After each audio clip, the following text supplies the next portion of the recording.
اللہ تعالیٰ قرآن پاک میں ارشاد فرماتے ہیں کہ اے نبی، ہم نے آپ کو تمام جہانوں پر رحمت کرنے والا بنا کر بھیجا ہے۔ آپ نے ارشاد فرمایا کہ اے لوگو، آج میں تمہیں چند اہم باتیں سکھاتا ہوں، تم اللہ تعالیٰ کو یاد رکھو، وہ تمہیں یاد رکھے گا۔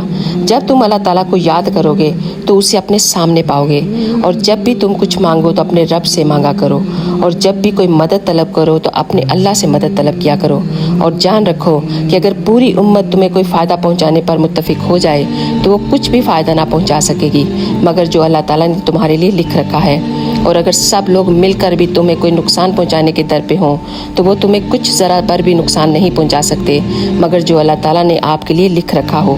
آپ نے ارشاد فرمایا، یہ رحمت ہے جو اللہ تعالیٰ نے اپنے بندوں کے دلوں میں رکھ دی ہے۔ اللہ تعالیٰ اپنے رحم کرنے والے بندوں پر ہی رحم فرماتا ہے۔ سبحان اللہ۔ اگر آپ کو یہ ویڈیو اچھی لگی ہو تو پلیز ایک دفعہ اس کو لازمی شیئر کیجیے گا۔ جزاک اللہ خیر۔